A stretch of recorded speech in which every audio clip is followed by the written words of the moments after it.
This is Columbus Community Hospital Healthcasts. I'm Bill Klaproth. In this episode of Healthcasts, behavioral pediatric psychologist Dr. Tara Suits, we're going to call her Dr. Tara, shares how to keep your family safe in the social media world. This is a big topic. Dr. Tara, welcome.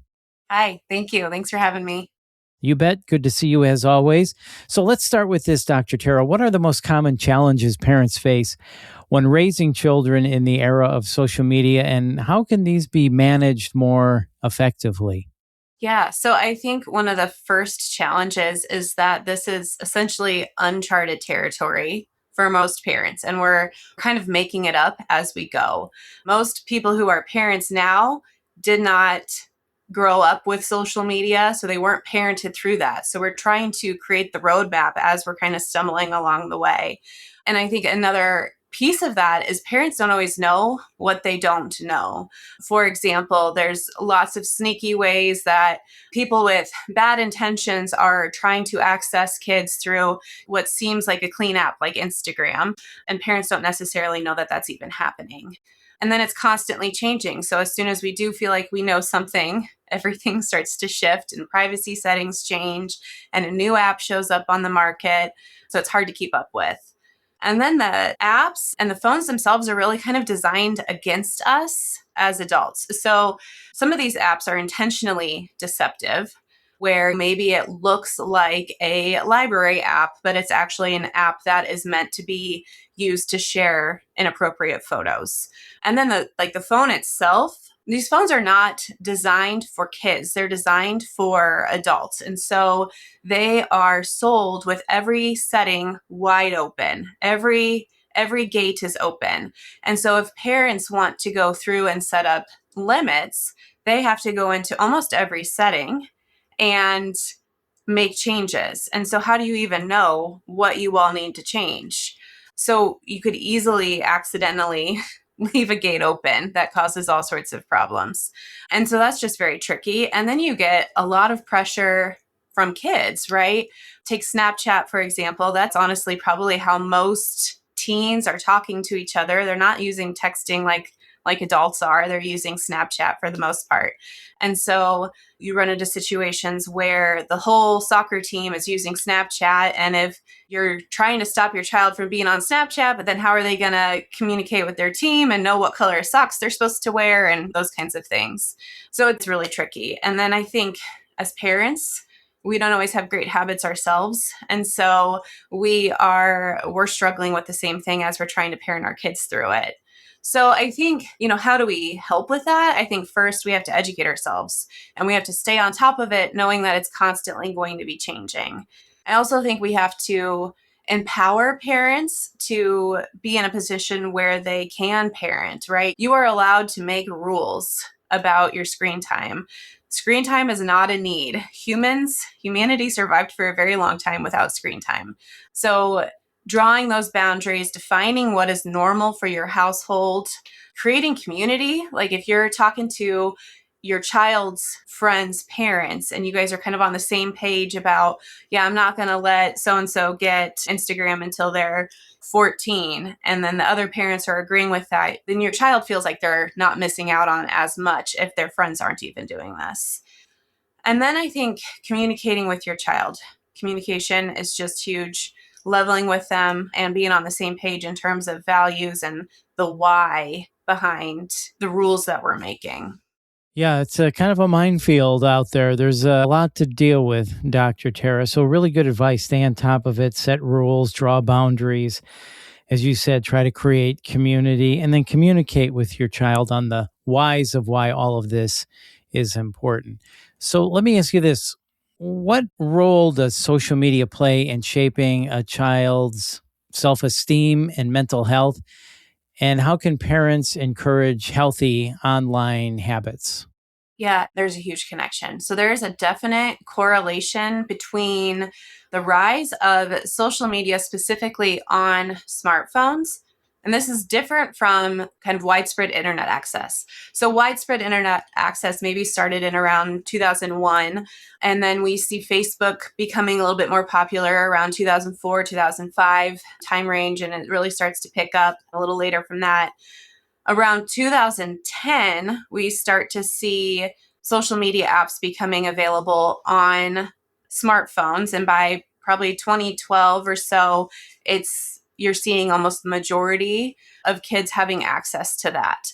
So using that as a timestamp, you can see a definite connection between that increase in use of social media and anxiety, depression, suicidal ideation, self harm behaviors, body image, self confidence kind of issues, all sorts of things. So, for example, I think from 10 years ago, we see that depression is 2.5 times more prevalent now. We have seen since 2024, in a 2024 study, they saw that self harm visits for self harm was up 118% for girls since 2010. And even worse than that, suicide rates for girls is up 167% since 2010. And for boys, it's up 91%. So, yes, it's bad. And so that's all really tied to that beginning of social media on the smartphone where it's going with you everywhere. Girls especially have a hard time. There's pressure to send pics and the fallout that happens from that. If you don't do it, are you considered a prude? If you do it, then you're worrying about what's going to happen with that and who's gonna get sent that and if you're gonna get blackmailed. And then a lot of these girls are tying their self-worth to their likes, their comments, their followers. And then we see teens are really monitoring the whereabouts of other teens. So most teens seem to be sharing their location settings, like in Snapchat, you have a Snap Map. And so you're able to see where your peers are. And so if you see a group of your friends somewhere that you're not, that isolation and that fear that you're missing out on something can be pretty strong. And that's really, I think, where anxiety starts to really come into this. So anxiety as its function is a survival emotion, right?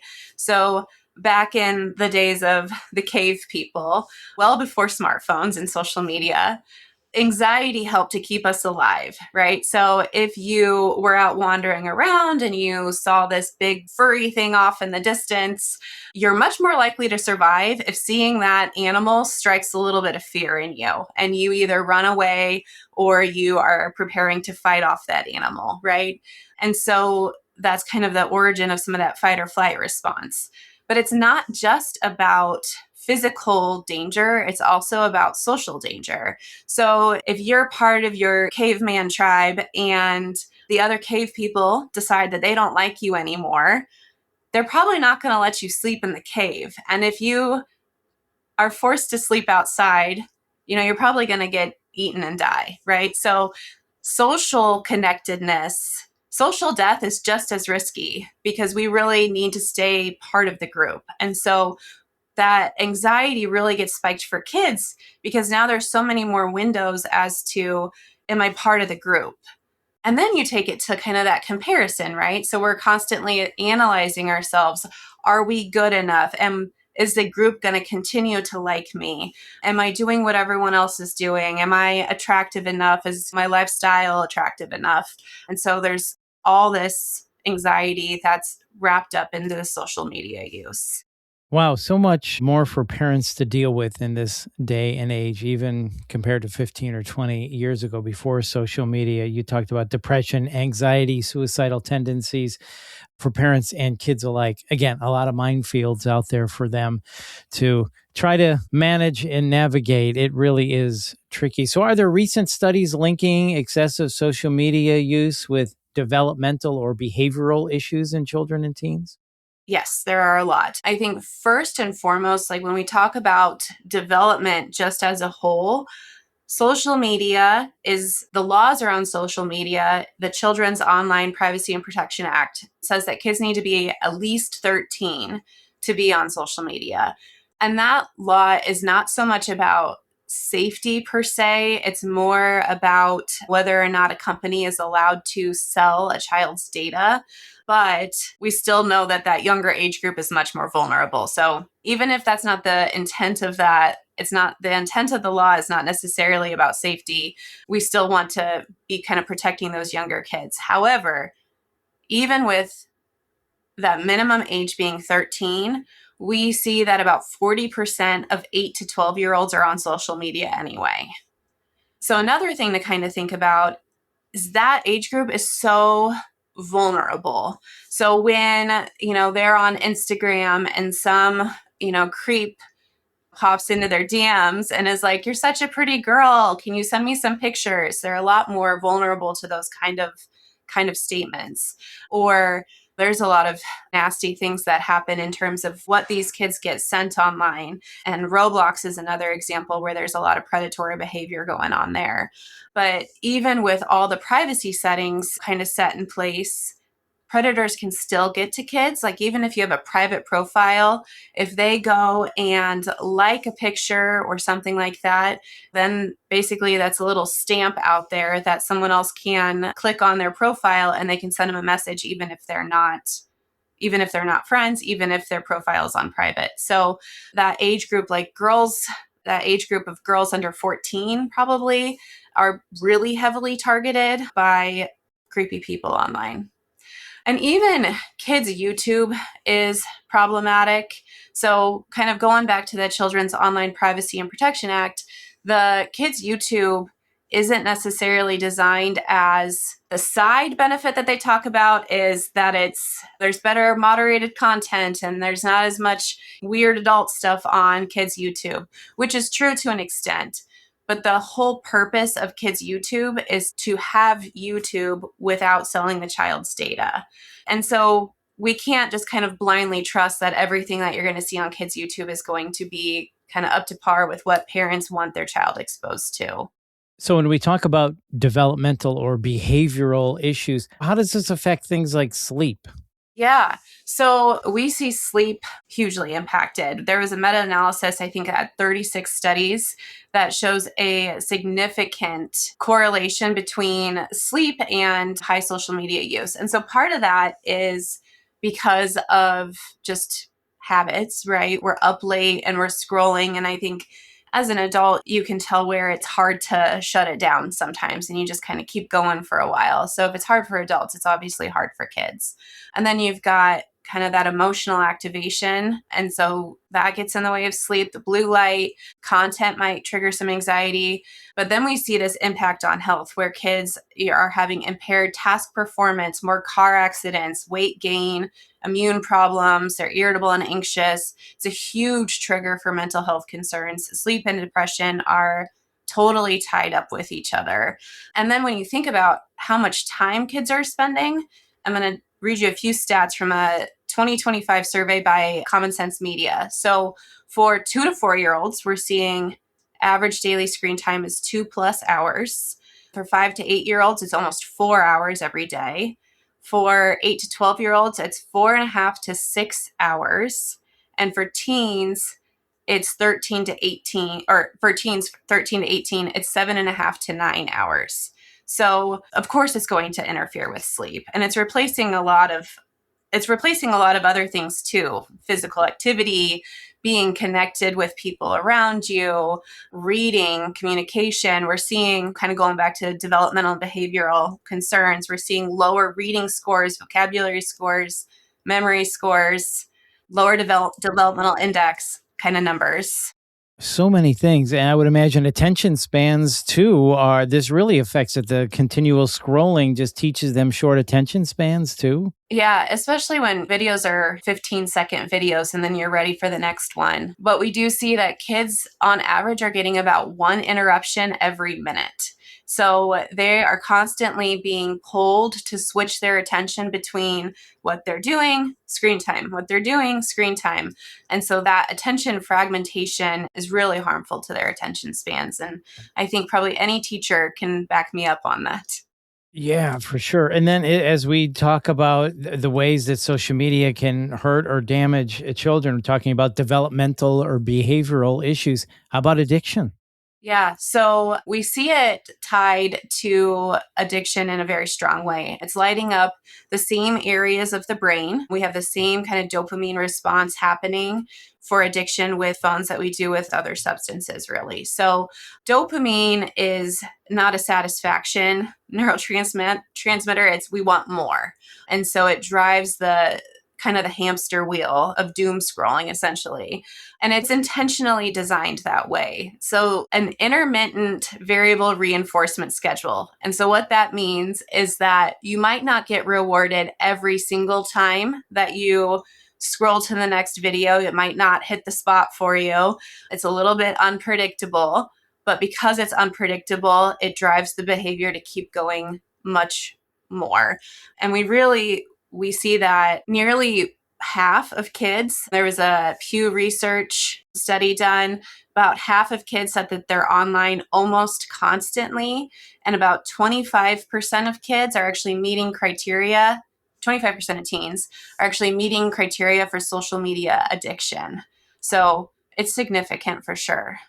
Oh my goodness. There's just so much. The hamster wheel of doom scrolling. Oh my goodness. It's just kind of crazy. So, how can families establish healthy digital boundaries without isolating children from the benefits of online communication? I mean, there are good sections of this and there are good things about social media. So, how do they go about doing that?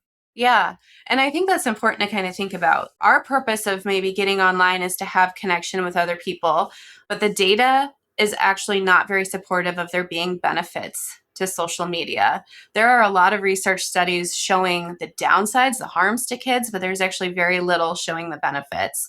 And so, although it's meant to be a means of connection, it's just not as good as what it's replacing, which is that real life connection. So, I think first, parents really need to model for their kids a good balance with screen time. And then I think we need to kind of think about how we're asking the question. So instead of asking, how much screen time should my child have? I think when we ask it that way, we're prioritizing screen time first and foremost. We're saying we're going to block 2 hours of screen time or 2 hours of your day for screen time, and then we'll try to fit everything else in around that. But we need to flip that script. So we need to say, what are the important things that you want to be part of your child's childhood? And are we making sure to fit that into the day, that we're saving and protecting time for that, which is hard enough with sports schedules and school schedules and trying to get enough sleep and all of that. So fit all of that good, important stuff that matches your values and your goals for your child, fit that in first. Then, if there's some time left over, we can fit in some screen time. But let's not bookmark and protect the screen time first and foremost. Yeah, really good advice. So, are there evidence based strategies that exist to prevent cyberbullying and its psychological effect on children? Yeah, so I would say with all of this, because it's uncharted territory, this is all baby science.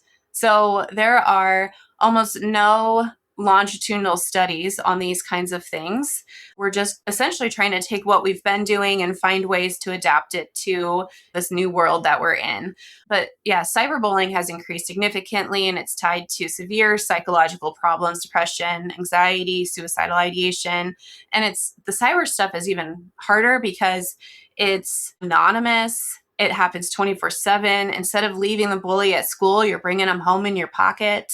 And then there's this public, unlimited audience of people that can kind of get a look at what's going on. They're joining in this bullying towards this person. So I think limiting screen access in the bedroom at night is huge because at least then you're buying your child a break from the bully. So if kids charge their phone in their parents' room at night, they at least have some downtime. And then in terms of programs, there are school based anti cyberbullying programs that are showing some effectiveness in increasing willingness to seek help and willingness to defend others. And then some social emotional programs that schools are already doing, just kind of adding in that feature of talking about social media. So I'm wondering while I'm hearing you, Dr. Tara, for a parent listening to this, they might think to themselves, well, how do I know that this is affecting my child? My child seems kind of normal, but what are the warning signs I should look for that might be contributing to anxiety, depression, or even sleep disturbance? Yeah. So, I mean, I think you're going to look for kind of just the normal symptoms of anxiety and depression? Are they worrying excessively? Are they irritable? Are there changes in diet and appetite and sleep? Are there changes in mood? Those kinds of things. Are they withdrawing from people? But one of the things we know about from the research is that there's actually a kind of a dosage effect with social media exposure and increase in symptoms. And so if they're spending a lot of time on their device and they are showing signs of depression or anxiety, there's a good chance that there's a connection there. So if you see them kind of fixated on their phone, having a hard time separating from it, they worry a lot about it, they're checking it constantly, those are all strong signs to look for. If they're on their phone at night, that's not going to be good for mental health either. Okay, that's really good information, but I would imagine a parent kind of would intuitively know if something is wrong. So those are good warning signs to look out for, Dr. Tara. So are there interventions or counseling approaches that have proven useful for children and families struggling with social media dependence? Yeah, I think first and foremost is kind of that parent's the first line of defense. So parenting and permission to be a parent. So that might be setting age limits for when your child has access to some of these things, when their first smartphone happens, when their first access to social media, not being afraid to set rules. And parents really need to recognize too that if your child has inappropriate content on their phone, the parent is the owner of the phone. And so the parent is the one who's legally responsible for whatever is on that phone. So having that communication with their kids about values, I always say, if you don't talk to your kids about the tough topics, if you aren't the one that's teaching them about these difficult things, someone else will be their teacher. And for most parents, that's not what we want. We want to be the one that kind of helps to share our values as we're talking about some of these tough topics. So just getting ahead of it and communicating with your kids. And we also see that communication is huge in protecting kids too, because if we're just kind of silently stalking our kids from the background and monitoring what they're doing without talking to them, kids will almost always outsmart us. They will find ways around whatever controls we try to put into place. So we have to be on the same team. So digital literacy, helping kids understand that whatever you put on the internet is a permanent footprint, and helping talk to them about the intent of others online. What does this, "you're such a pretty girl" from a random stranger in your DMs, what is that really probably about? You want to start that kind of stuff early too, so that we're talking about this with kids before they encounter it, because I guarantee you your child will encounter it before you think they're going to. And then just in terms of therapeutic approaches, again, it's a baby science. There's, still a lot of work to be done in this area, but there's evidence that there's specific variations of cognitive behavioral therapy that could be helpful, acceptance and commitment therapy. And then there's actually cool research showing that a digital detox, like a minimum of 1 week, best at 3 weeks, they're actually seeing results that show improvements in depression, anxiety, and insomnia following a digital detox. So if that doesn't tell you everything you need to know, I don't know what will. Yeah, very true. I like what you said there. If you don't tell your kids about the dangers of social media or teach them about social media, someone else will. Mm-hmm. Yeah. So it better be you as the parent, right? Yeah. Yeah. To I get think in most there of and us do would that feel that for way. sure. Yeah. This has really been great information. There's so much here. There's so much to deal with. Oh my goodness. Yeah. Dr. Tara, thank you so much for your time today. This was really informative. Thank you. Absolutely. Thank you. You bet. Once again, that is Dr. Tara Suits. And for more information and resources, visit columbuspsychiatry.org. And if you found this podcast helpful, please share it on your social channels and make sure you check out the full library for topics of interest to you. This is Columbus Community Healthcasts. I'm Bill Klaproth. Thanks for listening.